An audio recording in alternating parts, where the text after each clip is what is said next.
You know, now's not the time that we make resolutions. That's not for a few more months. But actually, there is a resolution that we're supposed to be making very soon. And we have Ken Butsey here to talk about money, as usual. Welcome again. Thank you.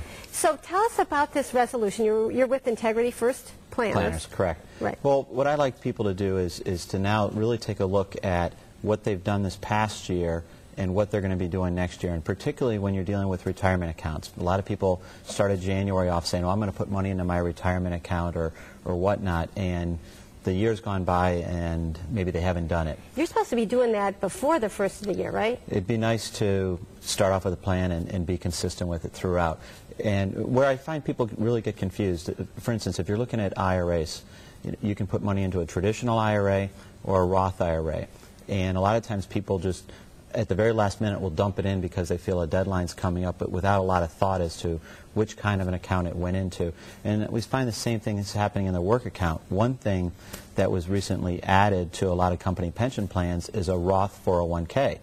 So I'm finding a lot of people haven't been taking advantage of it, or they're not really sure which is best for them, so they'll put a little bit in the traditional 401k, a little bit in the Roth 401k. I mean, how does someone, just the average person, know how to do this? Like, well, that's a great question, but a lot of that is tax management. You know, trying to take, you know, you've had the benefit now of knowing what you're going to earn for 2010. So now's a really good time to go and say, should that money have gone into a Roth? Am I even eligible to put it into a Roth? Or should I be putting it into the traditional?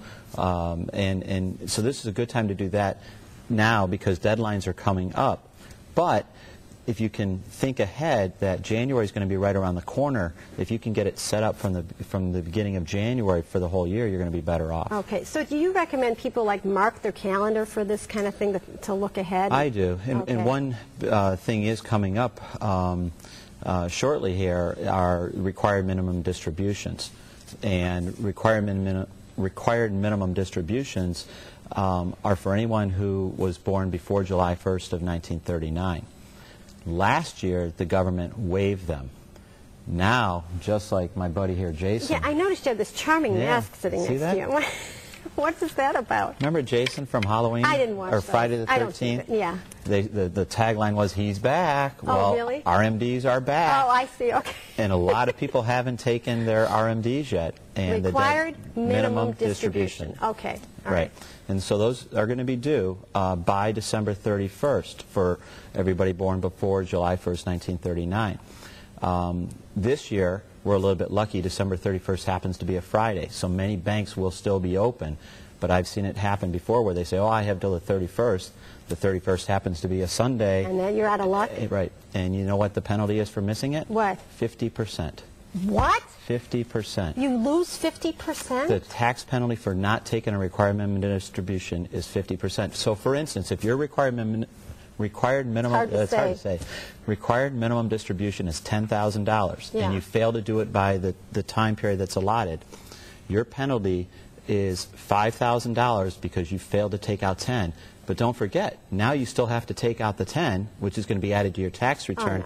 And because you didn't do it in the year you were supposed to, you're still going to be required to take out the next year's. Okay, so it's a tax on a tax on a tax on a penalty. And isn't there a website people can go to for help? Well, we have a lot of information on our site, and also I think a great source is www.irahelp.com. You're always a wonderful resource. Thank you. With money about anything. So if you want to talk to Ken, you can get a hold of him on his website at integrityfirstplanners.com or call him directly at 216-751-4229. Thanks again. Thank you. Always great. Love the mask. Yeah.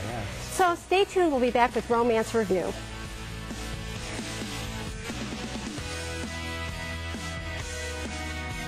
Next, we'll share ways to care for yourself while caring for an injured loved one. Then, are you and your mate always at odds over a single subject? Coach Kathy has points on how to make peace.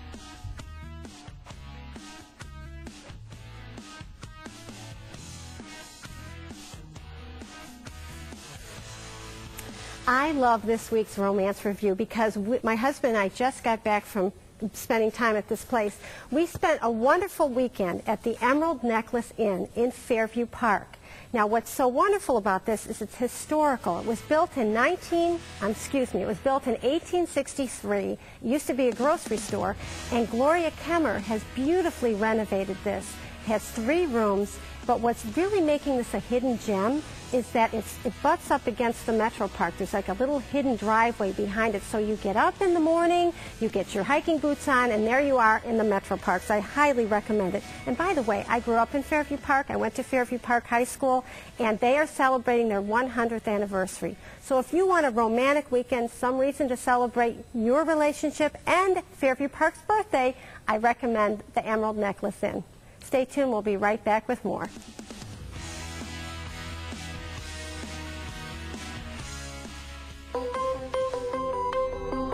For those who struggle with drug and alcohol addiction,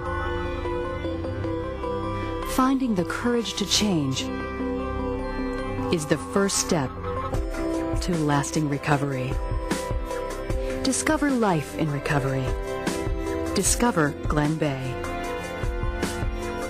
Glen Bay, nationally recognized drug and alcohol treatment for adults. Discover more at glenbay.com. So you may have a loved one who's in the hospital or who just got out of the hospital. They've had an accident, they've had a long-term illness, and now they need long-term care. We've got Monique Semple here. Welcome to the show from Kindred Healthcare. You're a case manager and social worker with Kindred Care. Yes. So my question to you is, I know that when someone gets out of the hospital, you help the person in the bed. But now, if you're related to that person, how do you help the relative? Well, hospitals are very complex, so I help them navigate through the system, help them have an understanding of what to expect, how our system works, and just help them identify any support systems that they may have, because, you know, families spend a lot of time in the hospital. They're camping out, pretty much. Yes, they are, and it helps to know that they have some other family members or friends that are supportive as well. Right.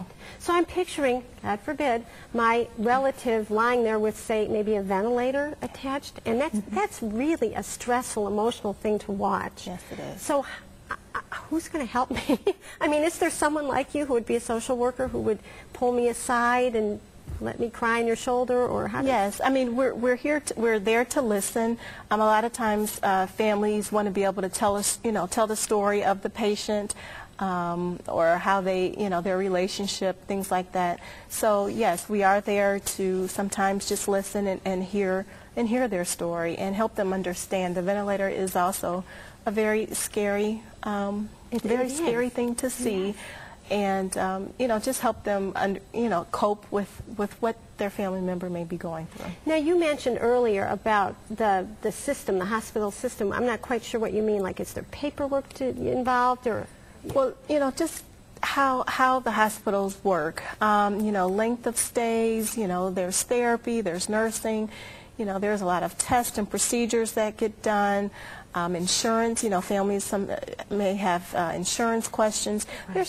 There's just a lot of information there, and a lot of times, families don't know where to go to find that information. Right. And so we are that resource. So we can be that resource for them. Great. So say you're assigned to my case. Yes. And I have some questions having to do with insurance because the bills are starting to come in and I have no idea on how to handle this. Would I bring the bills to you and you would actually help me? Or? Sometimes that is what people do. And then, not that we're complete experts, but yes, we can at least look at the information and help them contact the right person to get a better explanation. We're a good resource for that. Now, here's a question. What if I want to get a hold of the doctor, and I've called, and I've left messages, and I really have a question? Would you be somebody that would then be the liaison between me and the doctor? Yes, we are a liaison between the families and the physicians, and even vice versa. Sometimes physicians are trying to reach family members and different things like that. So it goes both ways? It does. Okay, what a wonderful service. Because when this kind of thing happens, seriously, you just kind of check out. I mean, I have to believe. I mean, knock on wood, I haven't had this happen to this extent. But to know that you're there to be an advocate is wonderful. So thank you for what you do for the community. Thank you. Yes. So if you happen to be in this situation, you know someone who's in this situation, give Kindred Healthcare a call at 216-983-8888. 800-848-8030, or you can log on to kindredcleveland.com. Thank you very much. Thank you. We'll be back in just a minute. Coming up, Kathy shares her tips on tackling disagreeable disagreements. And on next week's show, a picture is worth 1,000 words. What do your photos tell about your family? Find out next week on Can You Relate with Kathy Dawson.